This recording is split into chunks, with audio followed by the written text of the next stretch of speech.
Welcome to P2 Corporate Reporting. In this section, we are going to look at corporate reporting issues.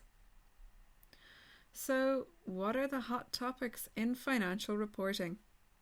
As I've gone through the standards in the syllabus with you, I have mentioned issues with the current standards, possible changes that might occur in the standards, and any EDs, short for exposure drafts, that may change aspects of the standards you learnt.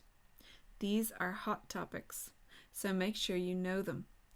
On the P2 syllabus, you are expected to be familiar with the following EDs. 1. ED 2014-6. Disclosure Initiative. Proposed amendments to IAS 7 Statement of Cash Flows. This ED aims at clarifying IAS 7 to improve information provided to users of financial statements about an entity's financing activities and liquidity. 2. ED 2014/3. Recognition of deferred tax assets for unrealised losses. This is a part of a narrow scope project to amend IAS 12 income taxes and to clarify the recognition of deferred tax assets for unrealised losses. 3. ED 2013/6 Leases. We covered this in the leases section, but the ED was to prevent off-balance sheet financing. 4. ED 2014/4 Measuring quoted investments in subsidiaries, joint ventures and associates at fair value. The proposed amendments clarify that an entity should measure the fair value of quoted investments and quoted cash generating units as the product of the quoted price for the individual financial instruments that make up the investments held by the entity and the quantity of financial instruments. 5. ED 2014/5 Classification and measurement of share-based payment transactions. Proposed amendments to IFRS 2. This ED brought together 3 proposed amendments to IFRS 2. The amendments, which were developed through the IFRS Interpretations Committee, provide requirements on the accounting for 1. The effects of vesting and non-vesting conditions on the measurement of cash-settled share-based payments. B. Share-based payment transactions with a net settlement feature for withholding tax obligations. 3.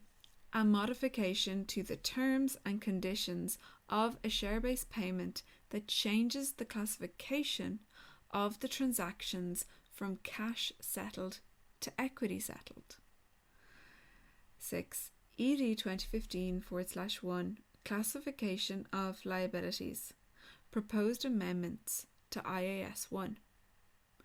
This project's aim is to develop a more general approach to the classification of liabilities under IAS 1 Presentation of Financial Statements, which is based on the contractual arrangements in place at the reporting date. 7. ED 2015/3 Conceptual Framework for Financial Reporting.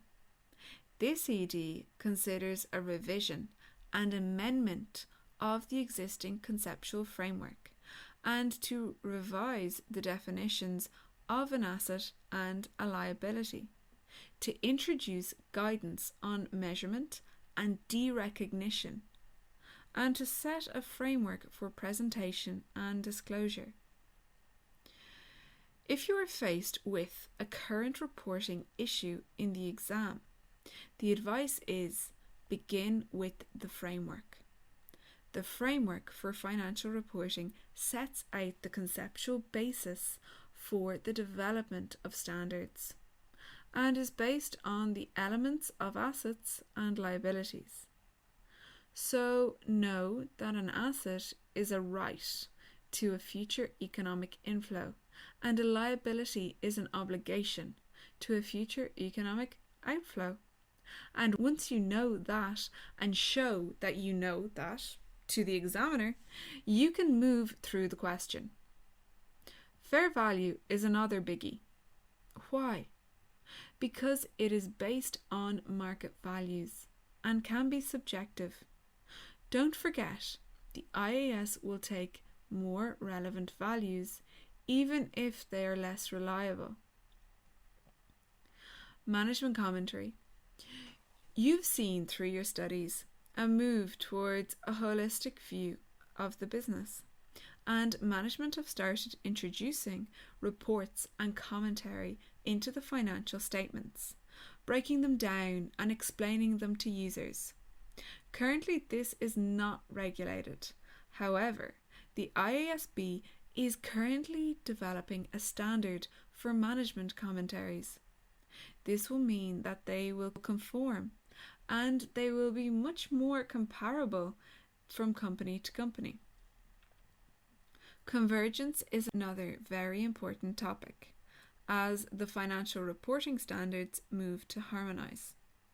I've dedicated a whole video to this topic, so go back and watch it if you haven't.